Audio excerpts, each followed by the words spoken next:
My name is Jody, a 32-year-old lawyer with a life that, from the outside, seems like a fairy tale. I come from a family that's pretty well off, and I've known Ethan, the guy I'm supposed to marry, since we were kids. Our dads are old buddies who used to joke about us tying the knot one day. I remember one summer evening, during one of our family's joint dinners, our fathers brought up the topic again. I was about 10, and Ethan was 13. Ethan's dad, Mr. Thompson, laughed heartily and said, "Mark my words, Ethan, one day you'll marry Jody here, and our companies will be stronger for it." My dad joined in, chuckling, "Absolutely, John. These two will unite our legacies." I remember blushing furiously. Ethan just rolled his eyes and mumbled, as if I'd ever marry a kid. Back then, I was head over heels for Ethan. But he always saw me as the annoying little girl who followed him around. Despite his attitude, I couldn't help but nurture a small hope that one day, he'd see me differently. Years passed, and we both pursued our own paths. I dived into law, and Ethan became a hotshot financier in his father's company. Our paths rarely crossed, but I always kept tabs on him, my childhood crush never really fading away. During college, our families met less frequently, but the marriage joke continued. At a Thanksgiving dinner when I was 22, Mr. Thompson nudged Ethan and said, "So, Ethan, when are you going to make an honest woman out of Jody?" Ethan, who had had a bit too much to drink, replied loudly, "Fine. If Jody isn't married by 32, and I'm still single, I'll marry her. Happy now." Everyone laughed, but I felt a strange mix of hope and embarrassment. The thought that Ethan might one day be my husband lingered in my mind like a stubborn perfume. I dated a bit after that, but nothing serious. Part of me always compared every guy to Ethan, and they all fell short. As for Ethan, he was seen with various women over the years, never settling down. I remember the day Ethan proposed like it was yesterday. It was a typical Tuesday evening, and I had just returned from a long day at the law firm. I was exhausted, my mind still buzzing with the day's cases, when I found Ethan waiting for me at my apartment. "Hey, Jody." He greeted me casually, as if it was normal for him to be there. "Ethan? What are you doing here?" I asked, surprised. He shrugged, "Thought I'd drop by. We need to talk." My heart raced. "We need to talk," those words never meant anything good in my experience. "Sure, let's talk. Is everything all right?" I tried to sound calm, but my voice betrayed a hint of nervousness. Ethan took a deep breath. "Look, you know the promise I made years ago? About marrying you if we're both still single at 32. "Yeah," I replied, a lump forming in my throat. I wasn't sure where this was going. "Well, I'm a man of my word. So, here." He pulled out a small box from his pocket and opened it to reveal a simple, yet elegant ring. "Will you marry me, Jody?" I was stunned. This wasn't the proposal I had dreamed of, but it was Ethan, and that was all that mattered. "Yes, Ethan, I will," I managed to say, my voice barely above a whisper. He slid the ring onto my finger, and that was it. No hug, no kiss, just a nod from him. "We should tell our parents. They'll be thrilled," he said, already reaching for his phone. I nodded, still processing what had just happened. This was it. I was going to marry Ethan. The next few days were a whirlwind. Our families met for dinner to celebrate the engagement. "Ethan, I can't tell you how happy this makes me," Mr. Thompson said, clapping Ethan on the back. "Yeah, it's great," Ethan replied, his tone flat. My dad raised his glass. "To Jody and Ethan, may this union bring happiness and prosperity to both our families." "To Jody and Ethan," everyone echoed. The dinner was filled with laughter and plans for the future. Everyone was excited, talking about the wedding and how perfect it was for the two families to unite at last. But as I sat there, listening to them, I couldn't help but feel like a bystander in my own life. This was everything I had ever wanted, so why did it feel so hollow? But then, another part of me argued that this was Ethan, the man I had loved all my life. Maybe, with time, he would come to love me. "Give it a chance, Jody," I whispered to myself. "Maybe this is the start of something wonderful." I closed my eyes, trying to convince myself that everything would be all right. That this marriage, this union of two families, would somehow turn into the love story I had always dreamed of. The civil ceremony was a quiet affair, just our immediate families and a few close friends. Ethan's dad, Mr. Thompson, got teary-eyed as we exchanged vows. "Never thought I'd see the day," he said, wiping his eyes. My parents were beaming, and for a moment, I allowed myself to feel a bit of happiness. After the civil ceremony, the real challenge began, planning the grand wedding. We decided on a 2-month timeline, which meant I had my work cut out for me. I dove into the preparations headfirst, hoping it would distract me from my doubts. One evening, I was sitting with a mountain of bridal magazines, trying to pick a theme for the wedding. Ethan walked in, late from work as usual. "Hey," I said, looking up. "What do you think about a vintage theme for the wedding?" Ethan glanced at the magazines and then at me. "Whatever you want, Jody. It's your day." I felt a twinge of disappointment at his indifference. "But it's our day," I protested softly. He sighed. "I'm beat, Jody. Just pick whatever you like. I'm sure it'll be great." He then walked away, leaving me alone with my magazines. I shook off the feeling of rejection and continued with the plans. Dress shopping was next on my list. I invited my mom and Ethan's mom, Mrs. Thompson, to join me. At the bridal shop, I tried on dress after dress, but nothing felt right. My mom was getting impatient. "Jody, they all look beautiful. Just pick one." Mrs. Thompson was more understanding. "Take your time, dear. It's a big decision." Finally, I found the perfect dress. It was elegant and simple, just what I had always imagined. "This is the one," I said, looking at myself in the mirror. Both moms agreed, and we celebrated with a small lunch. Mrs. Thompson brought up the topic of Ethan. "He's always been a bit reserved. Don't take it to heart, dear." I nodded, but her words didn't provide much comfort. The weeks flew by, and the wedding day was fast approaching.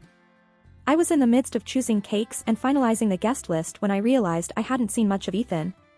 He was always at work or too tired to discuss anything when he was home.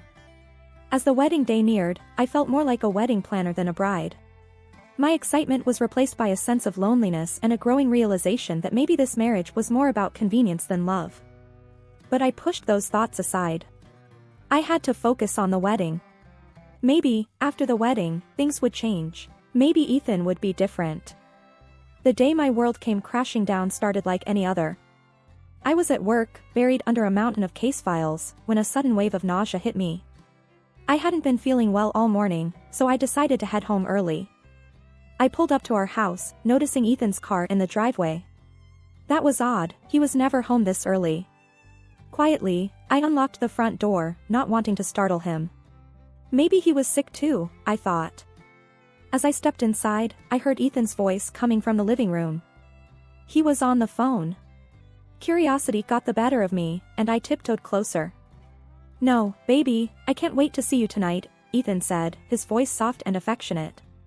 My heart skipped a beat. Who was he talking to? I pressed myself against the wall, listening intently.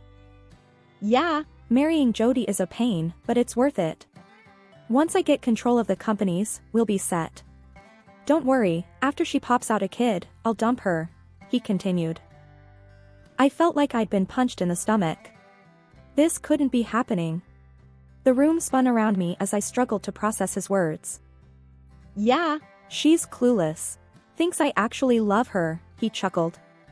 That chuckle, so cold and cruel, shattered the last bit of hope I had. I couldn't listen anymore. I stumbled back to the front door, my mind racing. I needed to get out of there, to breathe. As I slammed the door shut behind me, I heard Ethan call out, "Jody, is that you?" I didn't look back. I got into my car and drove. I didn't know where I was going, I just needed to be away from that house, away from Ethan. I ended up at a park, sitting on a bench, watching families and couples around me, oblivious to my world falling apart. How could I have been so blind? How could I not see what Ethan really was? I had to make a decision. Confronting Ethan was the obvious choice, but what then? Cause a scene, break off the engagement, and be the talk of our families and friends? Or play along, keep my dignity, and figure out what to do next? As the sun set, I made up my mind. I wasn't going to let Ethan see how much he had hurt me. I would play his game, for now, but on my terms. I had to be smart about this. I drove home, my face a mask of calm. Ethan was waiting for me, a concerned look on his face. "Where were you?" "I was worried," he said, coming towards me. "I wasn't feeling well, just needed some fresh air," I lied smoothly. He nodded. "Okay, well, I'm here now. Let's have dinner." I forced a smile. "Sure, that sounds great." As we sat eating, I looked at Ethan, really looked at him. This was the man I had loved my whole life, and now, he was nothing but a stranger to me. That night, as Ethan slept beside me, I lay awake, my mind racing with plans and possibilities. One thing was clear, I wasn't going to be the victim in this story. Ethan had no idea who he was dealing with. Lying next to Ethan that night, I couldn't shake off the mix of anger and betrayal boiling inside me. I needed to know more, to understand the extent of his deceit. Quietly, I reached for his phone on the nightstand. My hands were trembling as I unlocked it, thank goodness for easy-to-guess passwords. I opened his messages and there it was, a string of texts with someone named Julia. My heart raced as I scrolled through their conversations. They were planning to meet the night before our wedding, in our house. An extreme date, in the presence of a sleeping wife, is exactly what they called their plan. So that I wouldn't disturb them, they planned to give me strong sleeping pills. The audacity of it made my blood boil. "Ethan, you bastard," I muttered under my breath. I heard him stir and quickly placed the phone back, pretending to be asleep. My mind was racing with thoughts of revenge. I couldn't let them get away with this. I needed a plan, something to turn the tables on Ethan and his mistress. The next morning, I acted as if nothing had happened. Ethan was his usual self, indifferent and preoccupied with work. I kissed him goodbye and watched him leave for the office. Once he was gone, I sat down with a cup of coffee, thinking about my next move. I decided to reach out to an old friend from law school, Mike. He was now a private investigator and could be the key to gathering the evidence I needed against Ethan. I met Mike at a small cafe downtown. He looked concerned when I told him about Ethan's betrayal. "Jody, I'm so sorry. What do you need me to do?" he asked. "I need evidence, Mike. Photos, texts, anything that can prove what he's up to," I said, my voice steady despite the turmoil inside. Mike nodded. "Consider it done. I'll get you everything you need." "Thank you, Mike. I can't let him get away with this," I replied, feeling a sense of empowerment for the first time since I heard Ethan's conversation. That evening, Ethan came home late again. We sat down for dinner, the tension between us palpable. "Is everything okay, Jody? You seem distant," Ethan said, his eyes not meeting mine. I forced a smile, just tired from wedding planning. "You know how it is." He nodded. "Yeah, I guess. Listen, I'll be working late tomorrow night. Don't wait up for me." I felt a flash of anger but kept my composure. "Sure, no problem. Work comes first, right?" He didn't detect the sarcasm in my voice. "Exactly. Glad you understand." As I lay in bed that night, I couldn't help but think about how blind I had been. Ethan never loved me. It was all a lie, a means to an end for him.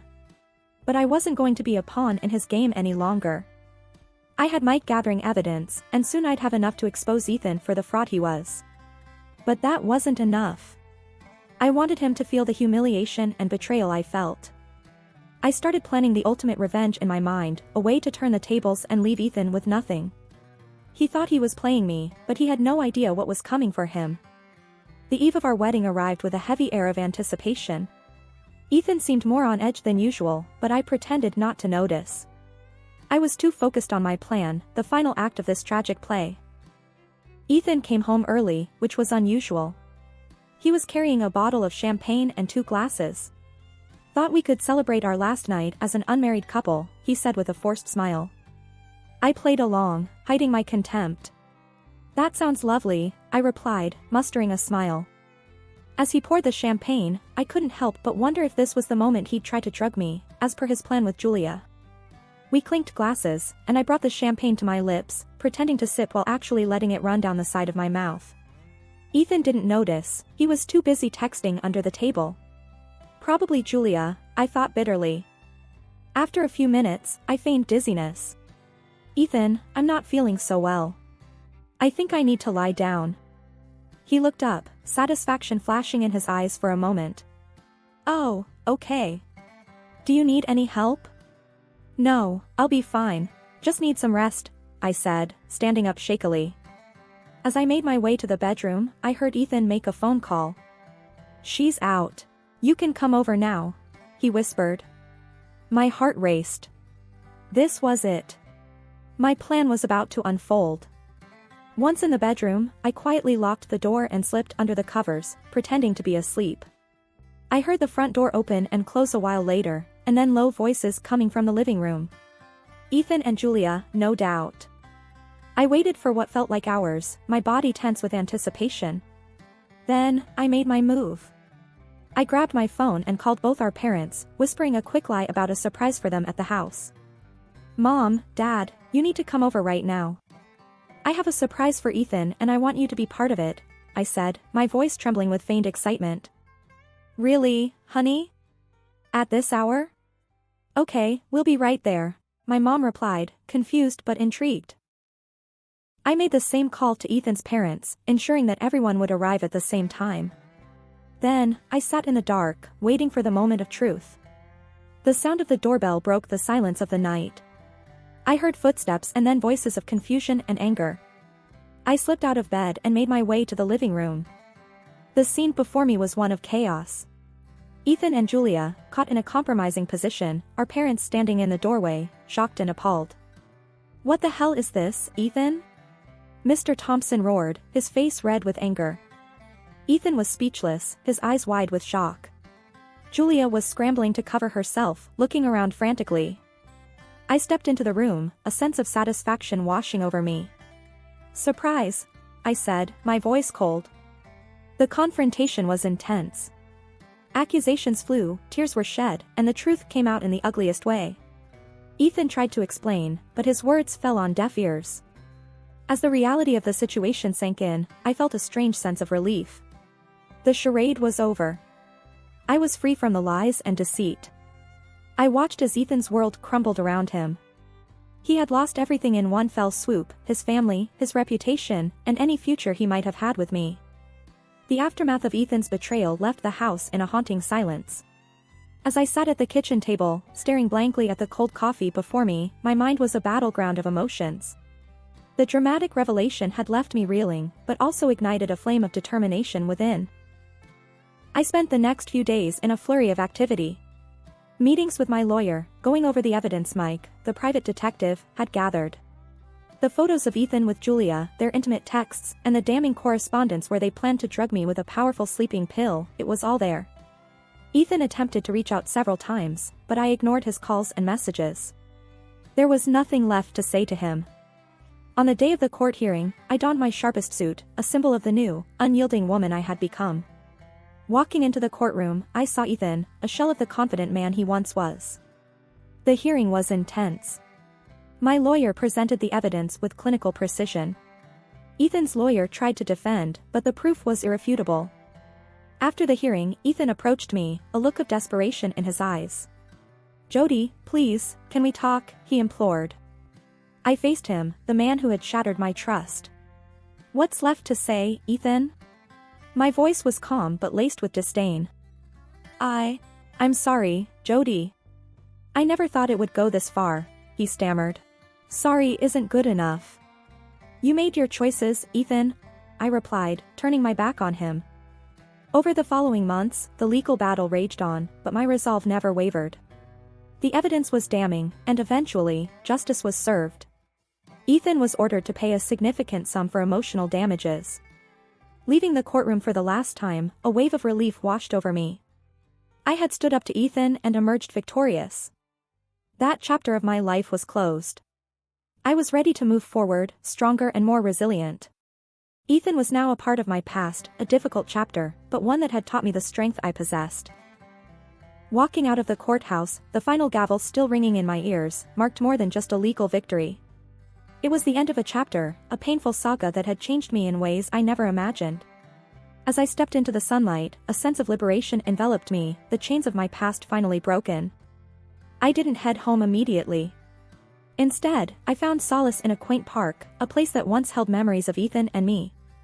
Now, it symbolized a fresh start. Sitting on an old bench, basking in the warmth of the sun, I pondered over the recent events. My phone vibrated with a message from my friend Lisa. "You're a rock star, Jody.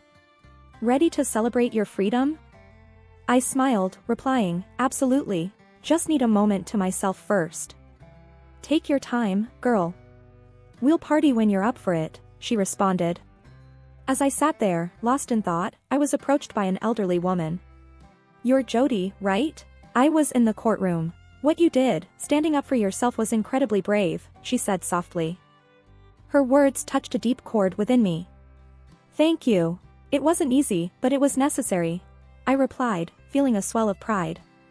"You've inspired me, dear," she said before walking away, leaving me with a sense of purpose and strength. That evening, a small celebration with close friends marked the beginning of a new era. Laughter and cheers filled the air as we toasted to new beginnings. The next day brought an unexpected turn. While out for a walk, I received a call from Ethan.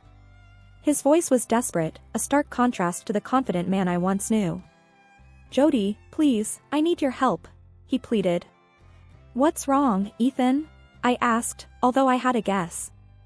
"My father, after everything that came out, he's considering kicking me out of the company and disinheriting me. You have to talk to him, convince him not to." Ethan's voice cracked with desperation. I felt a surge of satisfaction. Karma had caught up with him. "Ethan, what you're asking? I can't do that. You made your choices, and now you have to live with the consequences," I said calmly. "But Jody, I have nothing left. Please, I'm begging you," he implored. I took a deep breath, feeling a sense of empowerment. "No, Ethan. It's time for you to face the music. Goodbye." I hung up, cutting off any further pleas. Walking back home, I felt a weight lifted off my shoulders. Ethan's downfall was a result of his own actions, and I no longer bore any responsibility for his fate. In the following weeks, I threw myself into work and rekindled old hobbies. Friends and family surrounded me, their support unwavering. Life was moving forward, and so was I. One evening, as I relaxed with a book, a realization dawned on me: I was content. The turmoil of the past had given way to peace, and for the first time in a long time, I felt genuinely happy. The journey had been tumultuous, filled with betrayal and heartache, but it had also taught me resilience and self-worth. I had stood up for myself, sought justice, and emerged stronger.